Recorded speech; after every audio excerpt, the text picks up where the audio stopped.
Stay tuned for another episode of the Coming Soon podcast with sPidA.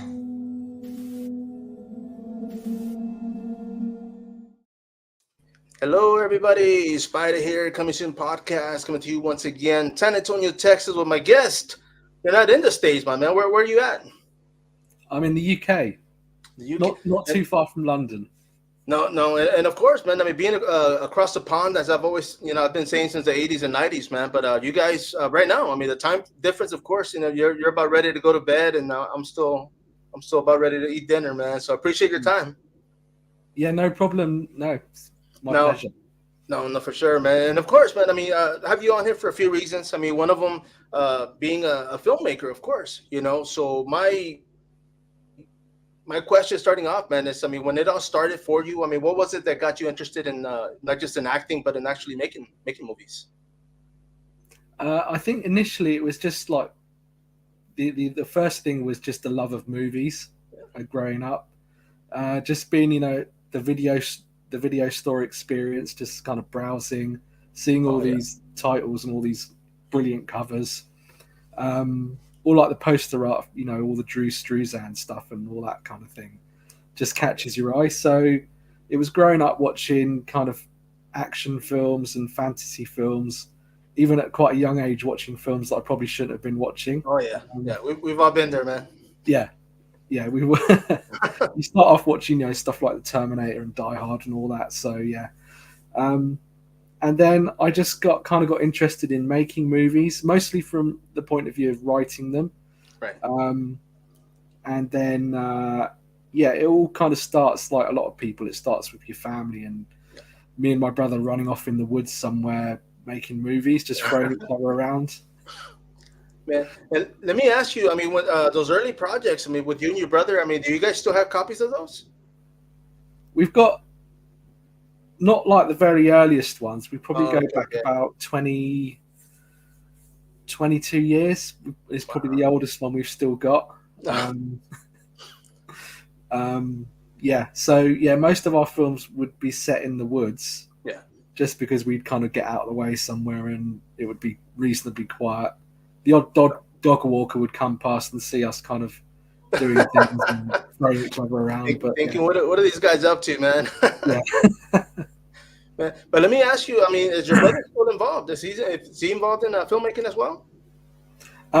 We were actually filming something yesterday. Oh, okay, cool, man. Yeah, filming.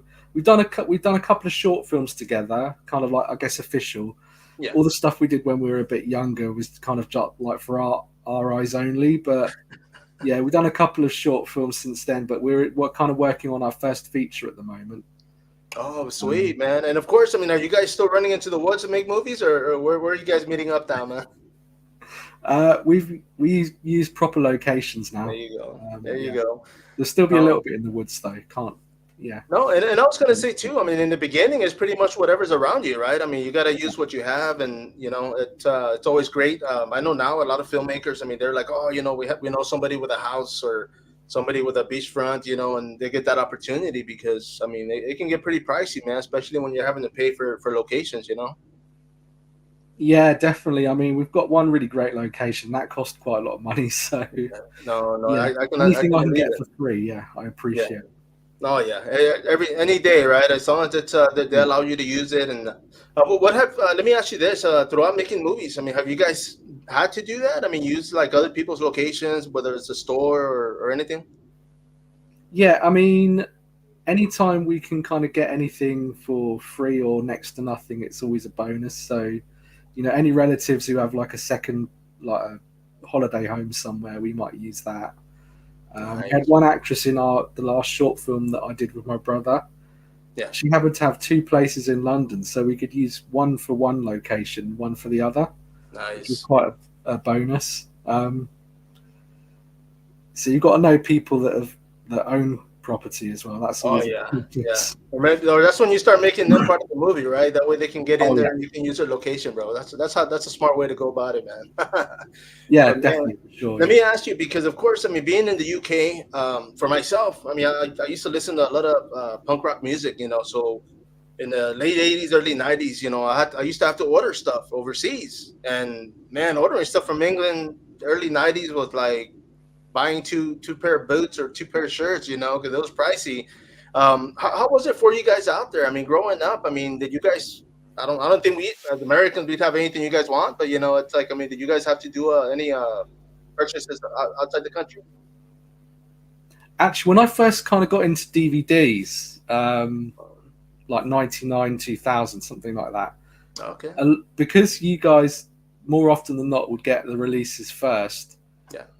I got a multi-region player, so it would be a case of buying a few early Region 1 copies of a few action films. Nice. I think like The Sixth Day. It's normally like Arnie, Sly, and all that lot, Van Damme. Yeah. So yeah, there's a few dusty old Region 1 copies that I've got in my place somewhere.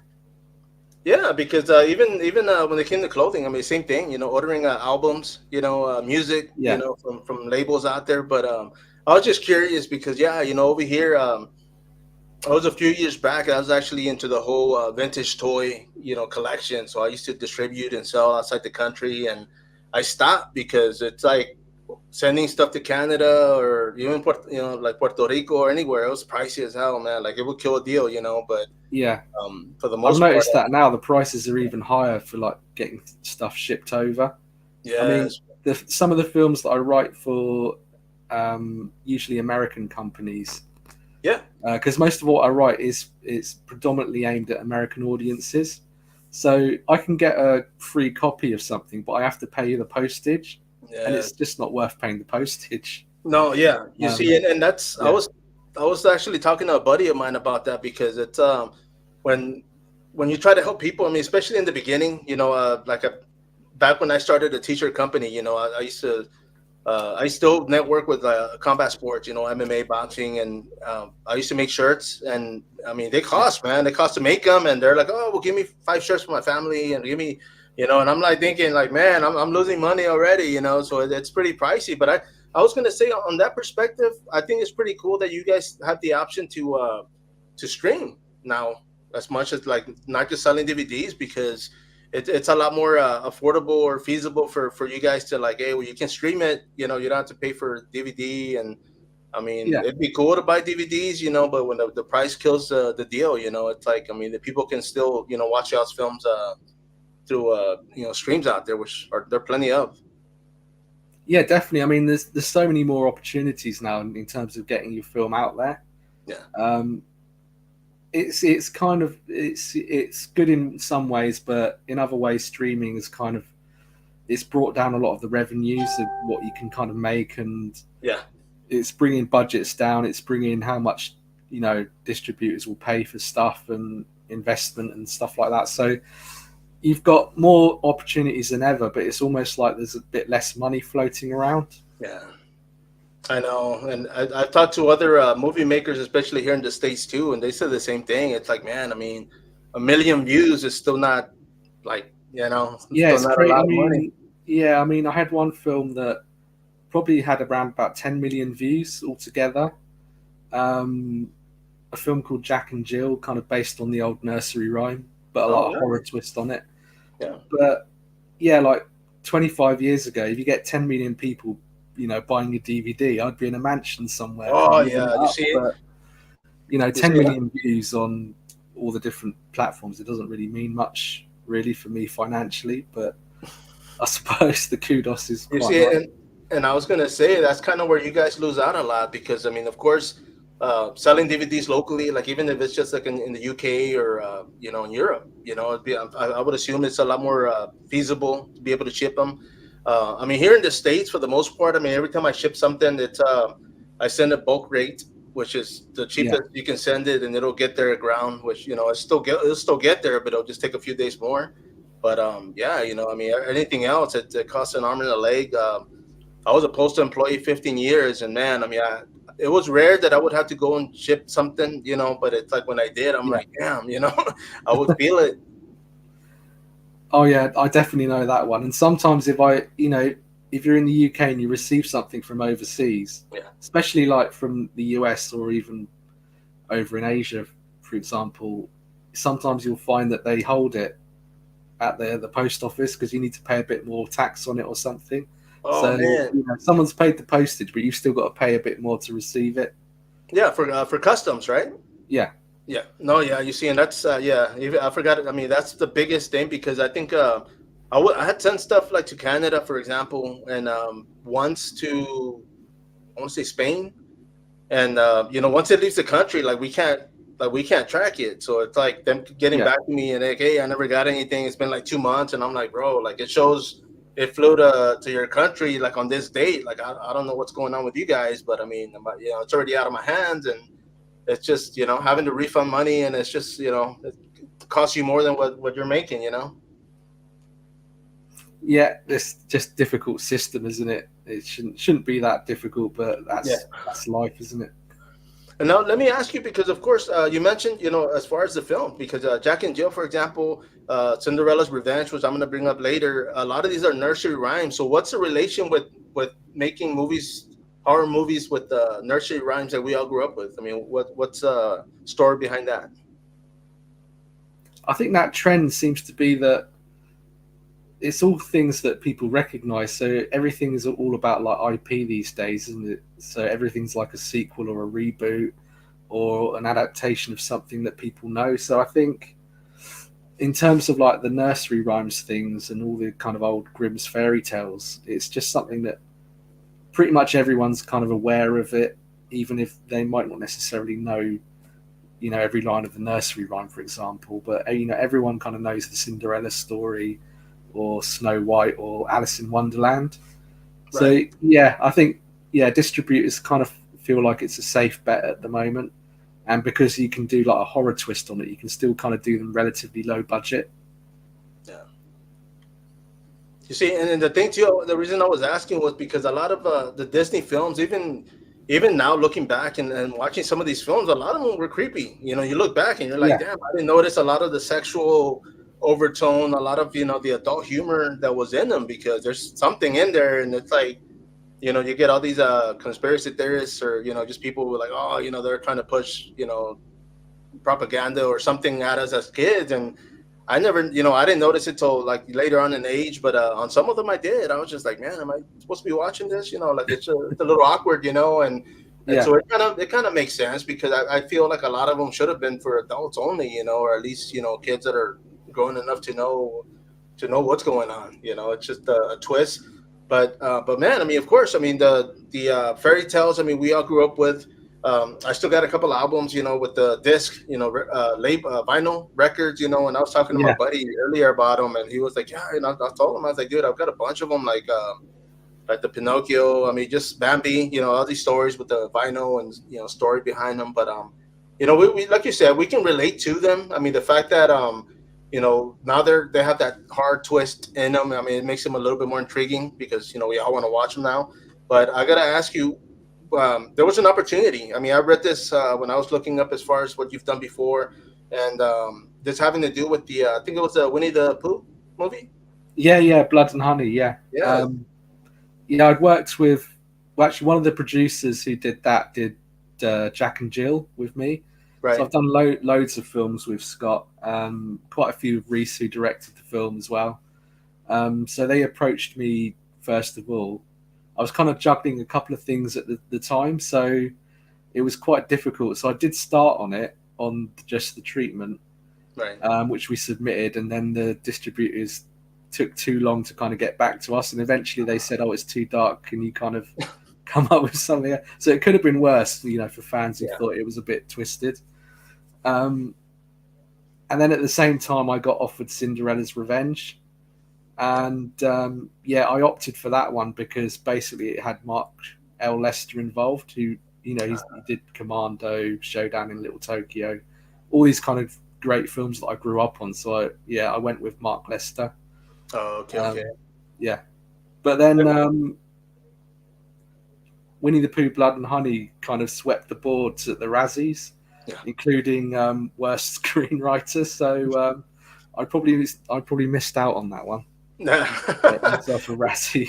No, yeah, you see, because I know when it was they were starting to make it, I had heard about it, and I was like, okay, because there was um, they were on Indiegogo, and I had looked into jumping on, just for the project, and I wasn't able to. I forgot what happened, but I was like, man, after it was said and done, like, yeah, it's just got chewed up, and and it's one of those things where even now, I mean, there's a lot of indie films that are making it to the big screen. They're getting that opportunity here locally in the U.S. to Yeah, go to the theater, and I'm telling everybody, I said, man, go watch it. You might not like it afterwards, but at least go out there and support the films that are being made, because they are low budget. It's just you guys yanking teeth and pulling nails to try to make them happen.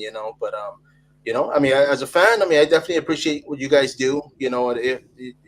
Not everything's going to be for everybody, and that's one of those yeah, hashtags that exactly. I use, where it's like, not my horror, because there's so many different parts of horror when it comes to the genres, that sometimes I just don't like them. It's not for me, and it's just sometimes I do. So of course, those that are enjoying them, by all means. Those that don't, then keep supporting and keep making these things happen, man. Yeah, definitely. Yeah, people should just keep doing what they're doing. There's always kind of opportunities that come up, and you never know whether something will take off, like Blood and Honey or whatever it might be. I mean, Right. that did really amazingly well in terms of box office, and it's kind of inspired a load of more people to do the same kind of Yeah. thing. So I know it might be getting a bit tiresome for some people that everyone's kind of jumping on it now, but they're still getting out there and making movies Yeah. and Well, getting green yeah, lights. And, and it goes back to, like you said, because when they had made like Cocaine Bear, like all these yeah, cocaine movies, Cocaine Chart, Cocaine, yeah, everything, and so of course it's just some of them are going to be good. For me, I mean, the storyline is one thing, but a lot of times it's the actors as well that bring something else to the movie. A lot of times, like I'll read a movie, and they'll do like a behind the screens, and they'll talk about like, oh, they had so and so wanting to do this part, but he didn't do it. And I'm thinking like, man, I wonder how different that movie would have been with that different actor. What else he could have brought, yeah, or if it would have been worse. So I mean, just like with that being said, like the movies do change. I mean, the storylines can be great, but the actors bring something else, and sometimes I don't want to say a reboot, because I'm not a big fan of remakes when it comes to like the classics. It's just sometimes I've watched a few and I'm like, man, I yeah. shouldn't have watched it, but it's just different era.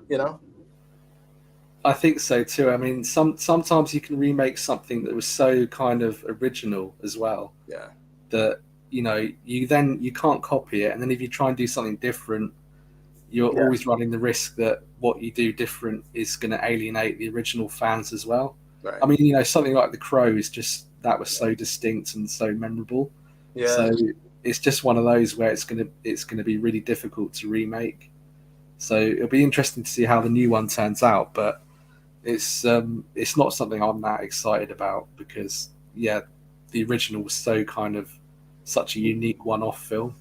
No, no, for sure. I mean, I'm a fan. Like I said, I mean, I grew up I was born in the '70s, grew up in the '80s, so I was able to watch a lot of these early films. And one of them, even with the actors, I attend a lot of conventions here in Texas, and when I do interview them and I talk to them, and I ask them like, hey, what were your thoughts on making this movie? And they're like, man, I honestly didn't think I'd be here 30 years later talking about this. Like, it was just a movie that we made.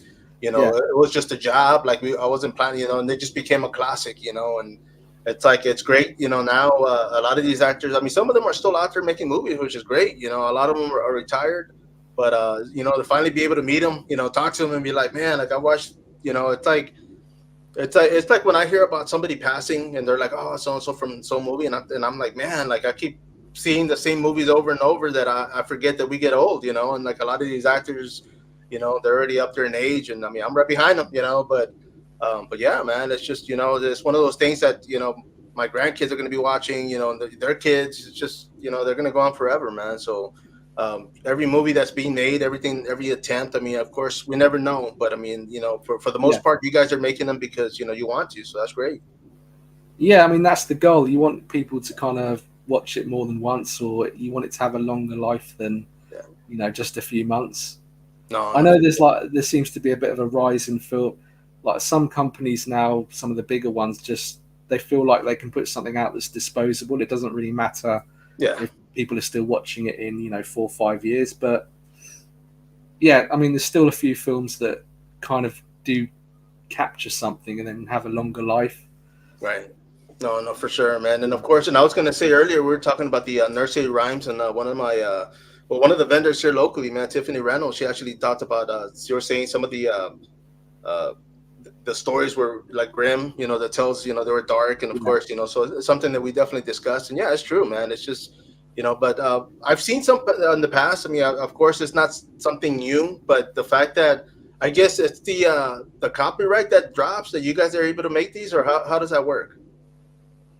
So yeah, with something like Winnie the Pooh, that one dropped quite recently. I Yeah. mean, Cinderella, the original story, that's well past copyright, so that's pre-copyright, so that was quite kind of safe. Um, I think it's Mickey Mouse, isn't it? Yeah, yeah, But the Steamboat Boat Willie version. So right, he's just right. kind of dropped into public domain now. Yeah, but I mean, there's you have to be really careful, and if you accidentally pull anything in from Disney, for example, that will still be copyrighted. Yeah. So yeah, I think there'll be a few kind of legal battles from some of these films because not everyone will be really careful about what they're doing. No, yes, you see, and that's kind of like when it comes to having people in your team. I mean, not just to be able to help out, but research and actually, see what's available. Because yeah, like you said, they can use a different Mickey Mouse. It's not the Yeah, Steamboat version, but if it's like a newer one, then yeah, that's when you get popped. And now, I mean, with that being said, of course, man, I wanted to bring this up because Cinderella's Revenge. Now, I had watched the trailer and I went and I rented the movie, and of course, I mean, I've heard that story when it comes to back in the elementary, early '80s. Cinderella, of yeah. course, she has to be home before midnight. I mean, the story was great, man. I mean, I'm not gonna lie. I was watching it and I kind of forgot the hard part was coming.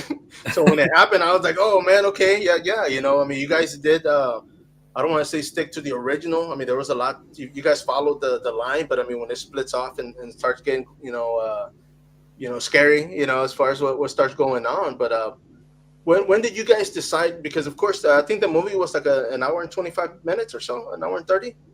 Yeah, Now, yeah. how much of that did you guys cut off? I mean, was it a longer film?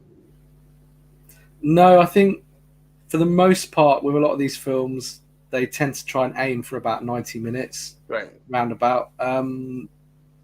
It was probably slightly, maybe 5-10 minutes longer. So it was probably originally looking at least in the script stage, sort of 95 minutes, maybe. So we Oh, kind of okay. trimmed it back at that stage rather than post production. Um, yeah, but I mean, it's just like trying to keep it very close to the 90-minute mark for streaming audiences and just to keep things quite well paced. It seems to be the opposite with the mainstream movies at the moment, which are all like Yeah, two and a half and three I hours was long. gonna say because people always ask. Well, let me ask you this, because somebody the other day was saying that a full length film was considered for like 45 minutes. Yeah, Would you know about that? that's so some platforms probably have a different consideration. So some might be an hour, Okay. um, but you do often see features that are like 60 minutes, 65 minutes. But I like the sweet spot at the moment tends to be between 80 and 90 minutes. I think Right. sort of low budget indie horror. No, I agree. I mean, for Yeah, me, it's just there's some movies and I'll watch them and they're like 2 hours long, and I'm like, man, they could have done without the extra 30 minutes. Like it just seems like they just like, oh, let's leave it in there, and yeah. for the most part, Especially like if you're making yeah, something with low budget as well, yeah, and yeah. you're kind of Because stretching yourself quite thin then. it's like for me, like I told people, like if I'm at I'll stay and keep watching it. Me, of course, if I'm at the theater and I paid for it, I'm gonna sit there. But it's like once it starts losing my attention, I'm like, man, like I'm just kind of like waiting. Now it's just like, okay, well, let me see what else changes or what happens. But yeah, like for me, it's like an hour and 30. More than an hour and 30 is too long for me. Like I can even do an hour and 15. That's like a pretty good number. But unless the story's great and I get captivated and I get caught and I don't realize it, then yeah, I'm like, damn, it's been 2 hours. But if it's that good, then Yeah, great, man. But of course, I mean, when it comes to the movie, I mean, of course, I put the photo up. But I mean, what was the What was your mindset going into this when it came to writing? I mean, of course, influence, but I mean, what were you thinking? Yeah, so the producers, after I got hired, they had pretty much in mind what they wanted to do. Okay. So take the old Cinderella story. They wanted the certain. They also said to me, make sure there's nothing, Disney related in it. So if there's anything Disney specific, we can't have that in there. And so, but take all the kind of iconic things like with the glass slipper, Yeah. things like that, and kind of run with it from there. They wanted something quite, so yeah, a lot of horror, bit of gore, blood, but also a little bit of comedy as well. So it wasn't too dark. Yes, but I mean, it was a lot of fun to write. I always kind of knew from the beginning as well that they'd kind of earmarked the fairy godmother role for someone like a bit well-known actress. So I was writing initially not knowing who it was going to be, but that it would be someone kind of people would be aware of. Nice. Yeah, and then a little bit later in the process, they hired Natasha Henstridge. Yeah. And I was a massive fan growing up watching Species and Maximum films like that. So, yeah, that was quite exciting when I found out she would be playing the role.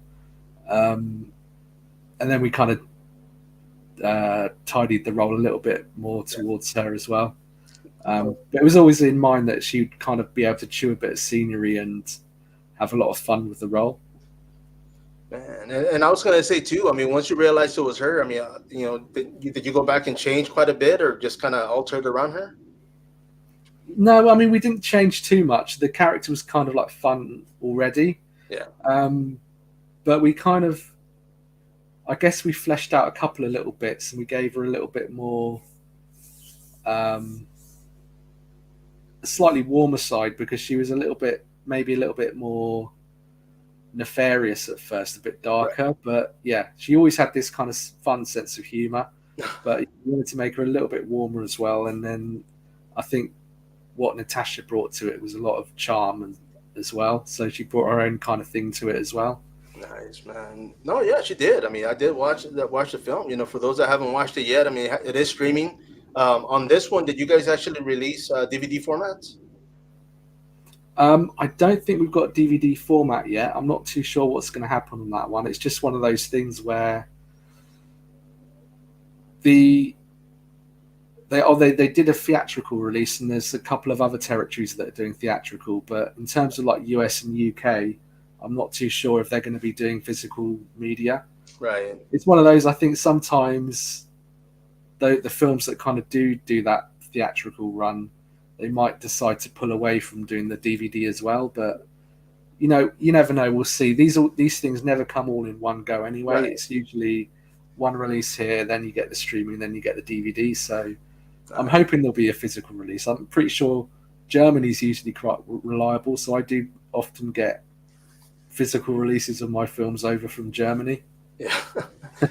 and I was going to say too, because when it comes to indie films, and those that are making indie films, a lot of them, I guess back in the day, I mean, going back to the whole 90s, I used to get a lot of bootleg vinyl, from Germany, bootleg from Spain, from music, punk rock and whatnot.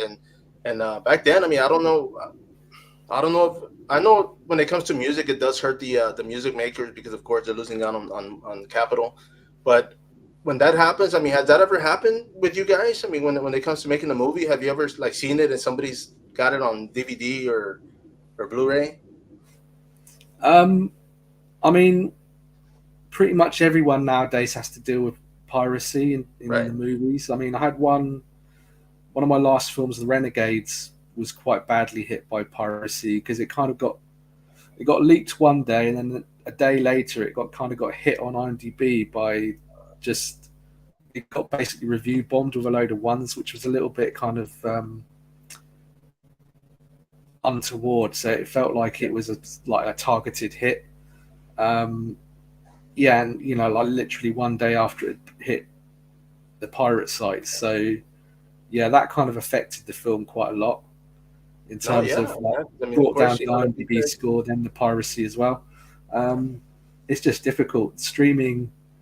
I mean, there's always been piracy, even since like video VHS days and DVDs, especially. But it's one of those things now. You just have to kind of deal with it. Yeah.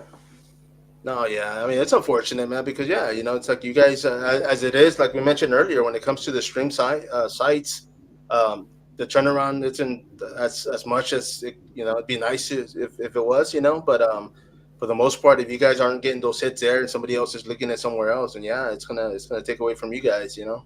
Yeah, I think this is a little bit why AVOD is quite good. So advertising video on demand, things like Tubi, you're effectively, people are getting the film and watching it for free.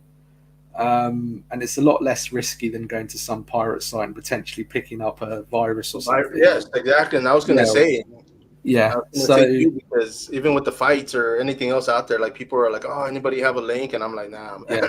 Like I'm good. I don't want to lose my bank account or something worse.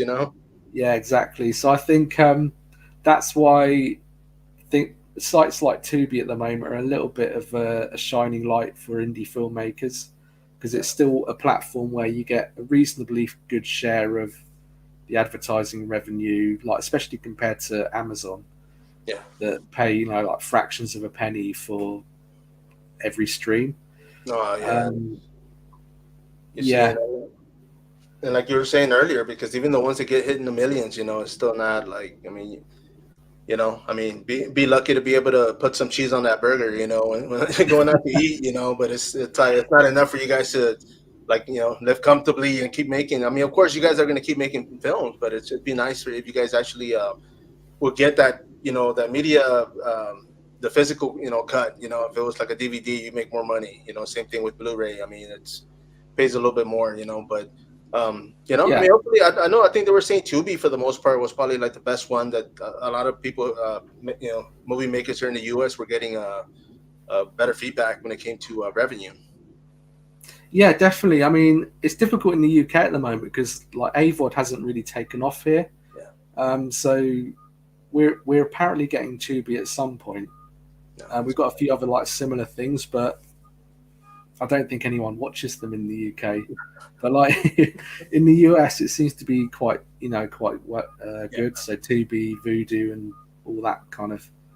I mean, we got quite a few here, man. I mean, of course, I have a few. I've been paying for a good while, man. And it's just, I mean, it's great because, like I tell people, like I'm still trying to catch up with films from the '80s. There's so many out there that it's just like, man, trying to keep up. It's ongoing, but I'm doing it. I'm day by day, I'm trying to watch at least 2 films a day just to try to keep up with a lot of these classics and just. Some of them I had no idea. There was a part 3, part 4, and I'm like, damn, like they made a part 5. Like what? Like, yeah, I see that sometimes. Yeah, stuff completely takes me by surprise. But I mean, a lot of these sites, because they're so different from the mainstream stuff like Netflix and Amazon, you can always pick up these hidden gems. It's nice to sort of stumble upon something that surprises you. Yeah, no, for sure. And of course, I think one of my friends here on Facebook was saying they were like, man, I've forgotten about RoboCop Part 3, and he's like, I couldn't remember it. And and I put it on, and I think on my mind, I think I forgot about it because it was that bad. It just wasn't great. Yeah. But he was just like, yeah, man, it wasn't good. I just he didn't remember seeing it. Like he remembered seeing it, but not he didn't remember anything about it. But no, he was just like, yeah, man, it just wasn't great. It was one of those things like you said, they just put it out just to keep making money off it or just keep living off that name. You know what I mean? But I mean, a lot of films here, for the most part, for example, Fast and the Furious, here in the U.S. I mean, of course, I'm pretty sure it's worldwide, but people are like, man, they gotta put a cork in it. They gotta put it to rest, man, because that film, of course, it's getting up there to where they just keep, unless people. I mean, I'm sure people are still watching it, but for me, I don't. I think I watched the first one and that was it. After that, I was like, nah, I'm good. Yeah, I mean, I used to like that franchise, but then it's always been kind of like over the top, and they don't care about physics or anything like that. But it's just gone way overboard. I think it was when it kind of lost me when there was a sports car jumping between 2 high-rise buildings, and that was like 3 or 4 films back, and then it's kind of they've been into space and they've done all this other stuff. So I know, man, it's getting a bit too much for me now. And there's this line that I had read a long time ago, and they were talking about a lot of movies or even in TV shows. Like I think it was for TV episodes when they were saying when the TV show gets to where it's like they got to jump the shark. What's the Yeah, term? yeah, And jumping the shark from yeah, and it's Happy Days. Yeah, from Happy Days, right? And I when I heard that, I was like, oh man, like I didn't think about it, but they were saying that's when they were like, yeah, man, you gotta put it to rest. That's enough for the TV episode. But yeah, it's a I think somebody had posted in Fast and the Furious. They're like, man, they gotta send them to space. That way they can kill it off, man, because everything dies in space. Just one of those yeah. things. But But I but think a yeah, lot of these really over the top franchises are finding that a bit at the moment, that people are kind of stepping back, and audiences are preferring kind of a little bit more grounded stuff again. yeah, Because to a lot of younger audiences, if you see something that's made kind of just the old-fashioned way, practical effects and proper down and dirty fight scenes, it's almost like they haven't seen it before, because they've yeah. grown up with all the Marvel stuff and all, like, Fast and Furious going into space or whatever it is. Um, so they're kind of used to everything being kind of filled with CGI. Yeah. So yeah, some of these, when like Top Gun Maverick, I know that still had quite a lot of CG in, but that did something that felt a bit different and it felt Right. more grounded.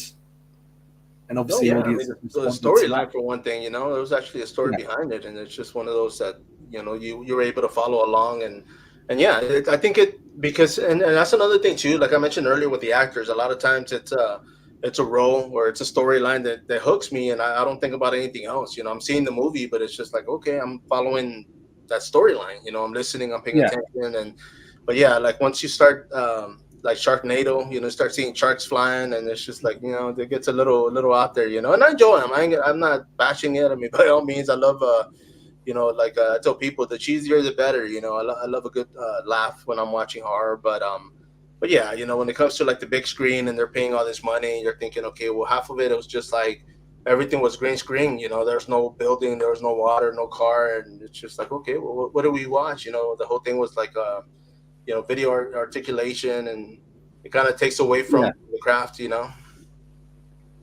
It does really. I mean, I'm a big fan of old school, really. So as much as possible, I still like to see that.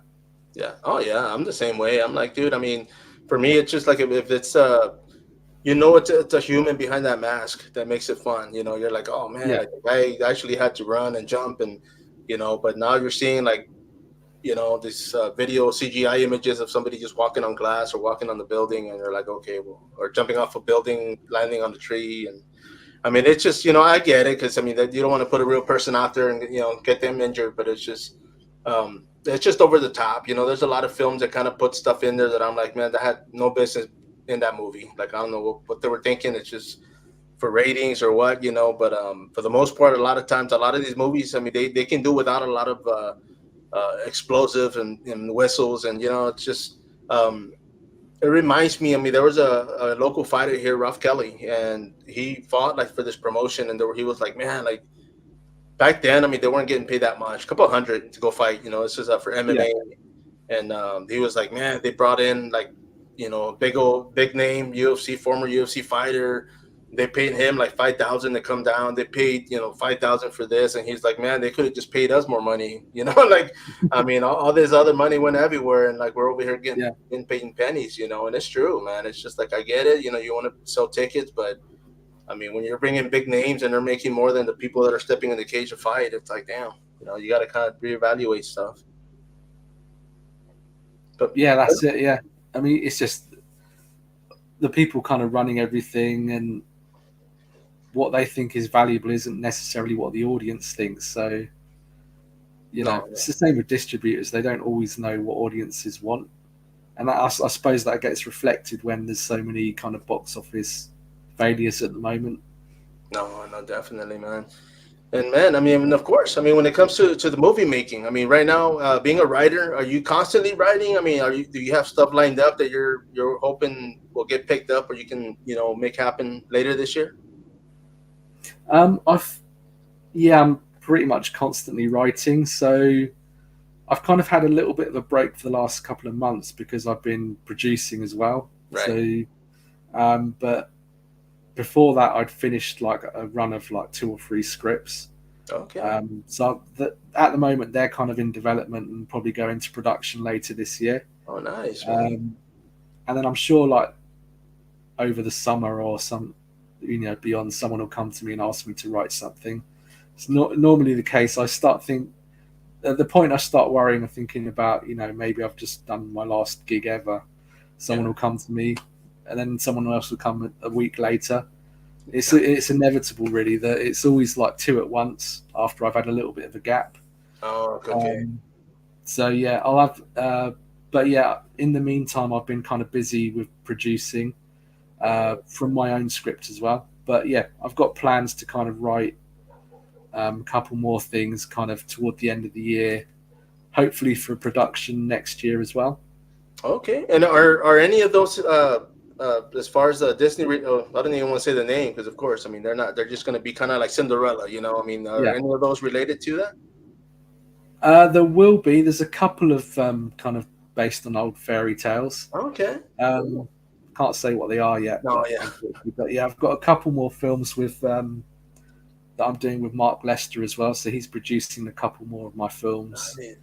I think one of which will kind of shoot toward the end of this year, all being well.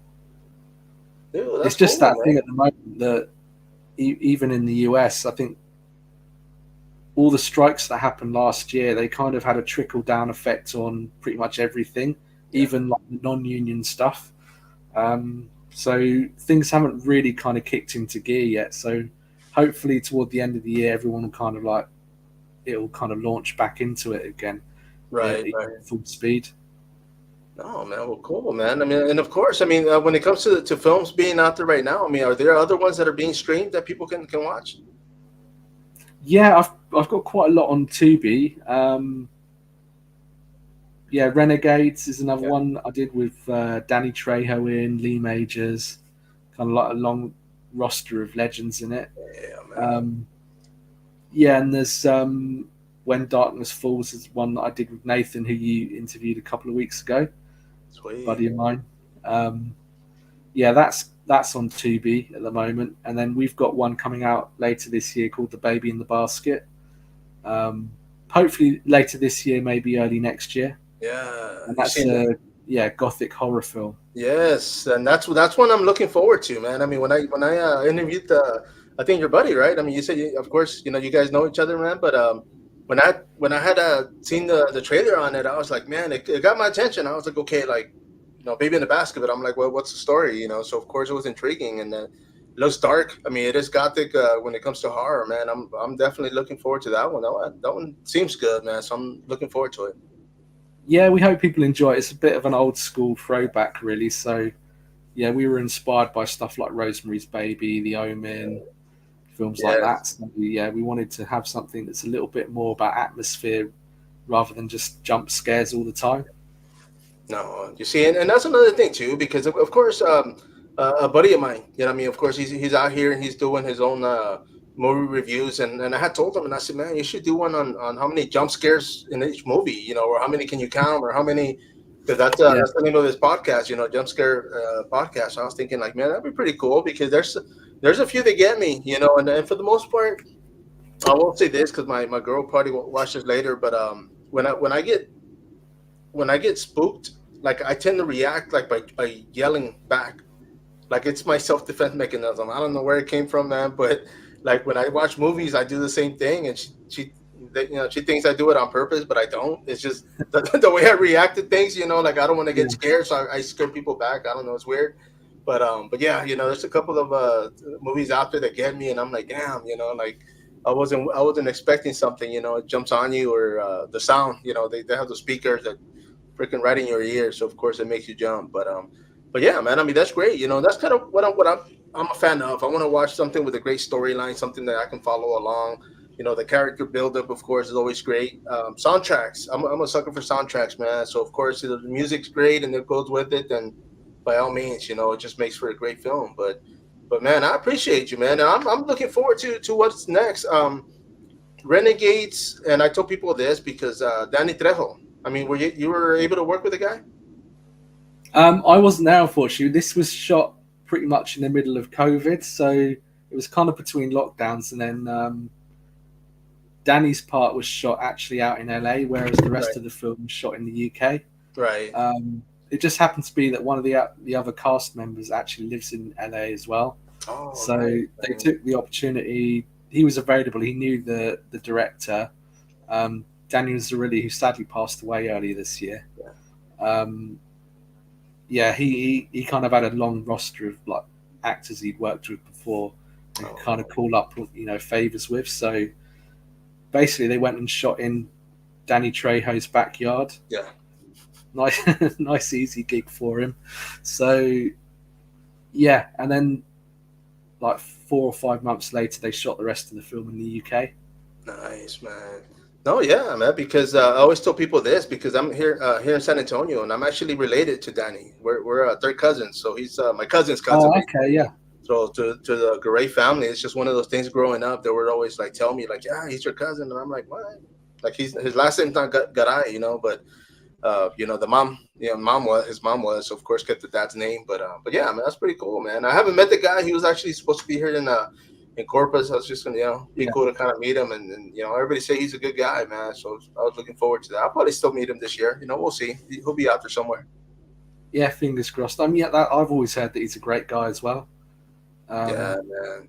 Yeah, That's I mean, of course, the guy has a great story. I mean, having grown up and gone to prison and done what he did. I mean, persevere and get out of that and get into films. I mean, that's definitely one of those blessings in disguise, man. Because if it wouldn't have been for his background, he wouldn't have gotten in that film, and he wouldn't have been able to make all these movies he's done. He's done quite a few, so happy for him, man. Doing great.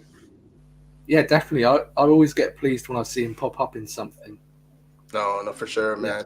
And of course, bro, I do appreciate you because I know it is nighttime. You guys it's going to be 10 o'clock in a little bit, but I appreciate you jumping on.